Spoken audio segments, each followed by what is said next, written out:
ఓం నమ శివాయ శ్రీమాత్రే నమః. మిత్రులకి శ్రీభిలాషులకి అలాగే నన్ను ఇంతగా ఆదరిస్తున్న యూట్యూబ్ ప్రేక్షకులందరికీ కూడా పేరు పేరు ధన్యవాదాలు.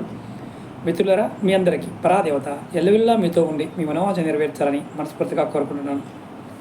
ఈరోజు వీడియోలో మనం రోజు పూజ చేస్తూ ఉంటాం కదా, ఆ పూజలో తేలికపాటి పరిహారాలు చేస్తూ ఉంటాం. అలాగే ఆ పూజ చేస్తున్నప్పుడు కొన్ని పాటించవలసిన నియమాలు ఉంటాయి. ఆ నియమాలు ఏంటో ఈ షార్ట్ వీడియో తెలుసుకుందాం. అలాగే మీకు ఈ వీడియో నచ్చినట్లయితే లైక్ చేయండి, ఛానల్ని సబ్స్క్రైబ్ చేసుకోండి, పక్కనే ఉన్న గంట సింబల్ని యాక్టివేట్ చేసుకొని 10 మంది మిత్రులకి ఈ వీడియోని షేర్ చేయండి. ముఖ్యంగా శుభ్రత. మీరు పూజ చేసే రూము కంపల్సరిగా శుభ్రంగా ఉండాలి. అది పాటించవలసిన మొదటి నియమం. రెండోది, పూజా సమయంలో మీరు వేసుకునే బట్టలు ఏదైతే ఉంటాయో అవి ఎక్కడా కూడా చిరిగి ఉండకూడదు, అది గుర్తుంచుకోండి. అలాగే మీరు పట్టుబట్టలు వేసుకుంటే కనుక అది నలుపు ఉన్న దోషం లేదు, కానీ అంచు మాత్రం ఉండాలి. అంటే అంచు లేకుండా ఉంటే దోషం ఉంటుంది. పట్టు వస్త్రానికి అంచు కంపల్సరీ.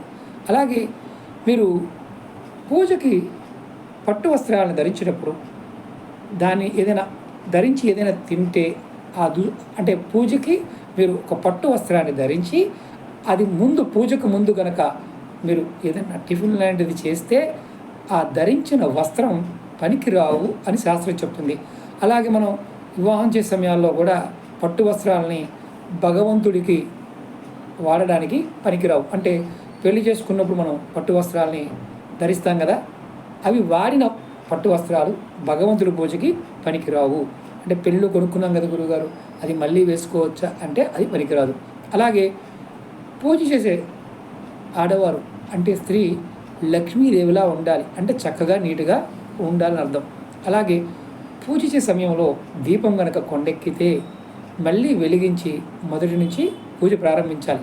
అంటే మనం పూజ చేయడం మొదలుపెట్టడం కానీ కొంతమందికి దీపం కొండెక్కుతుంది. అలా వెలిగితే అది వెలిగినప్పుడు వెంటనే అది ఆరితే కనుక మళ్ళీ మొదటి నుంచి మీరు పూజ ప్రారంభించాలి. అలాగే పూజకి అలంకరించిన ఏదైనా తీయాలి అంటే మీరు పూజ చేశారు, అవి తీసేయాలనుకున్నారనుకోండి, సూర్యోదయానికి ముందే తీసేయాలి.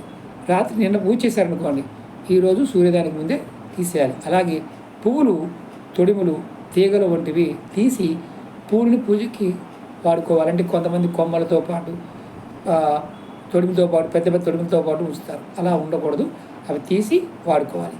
అలాగే నీళ్ళతో అసలు పువ్వుల్ని కడగకూడదు. చాలామంది తెలియక నీళ్ళలో వేసి కడిగి పూజగా వాడతారు. అలా వాడకూడదు, శాస్త్రం చెప్పే మాట. అలాగే అక్షంతలు కూడా ఎప్పటికప్పుడు తయారు చేసుకొని పూజలో వాడాలి, అంతేగాని నిన్న చేసినవి ఇవాళ వాడకూడదు, అది గుర్తుంచుకోండి. అలాగే పూజా మందిరంలోకి మీరు పూజలు జరిగే సమయంలో మీరు ఆ ప్రదేశంలోకి వెళ్ళేటప్పుడు కుడి కాలు ముందు పెట్టి ప్రవేశించండి. అలాగే భగవంతుడికి సమర్పించే పండ్లు, తమలపాకులు వంటివి వాటిని నేలపైన పెట్టవద్దు, ఒక ప్లేట్ పెట్టి దాంట్లో పెట్టండి.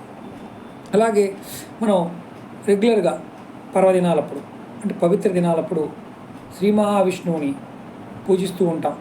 శ్రీ మహావిష్ణువు ఎప్పుడు ఎక్కడ ఉంటాడంటే తులసిలో ఉంటాడు. పవిత్రమైన దినాల్లో ఆ రోజుల్లో తులసి దళాలను కోయకూడదు, అంతకుముందు వీడియోలో కూడా చెప్పాను. అలాగే పూజ మధ్యలో ఎక్కువసార్లు లేవకుండా పూజకు కావాల్సిన అన్ని వస్తువుల్ని సిద్ధం చేసుకొని పూజని ప్రారంభించండి. ఇది మనం రెగ్యులర్గా పాటించవలసిన నియమాలు.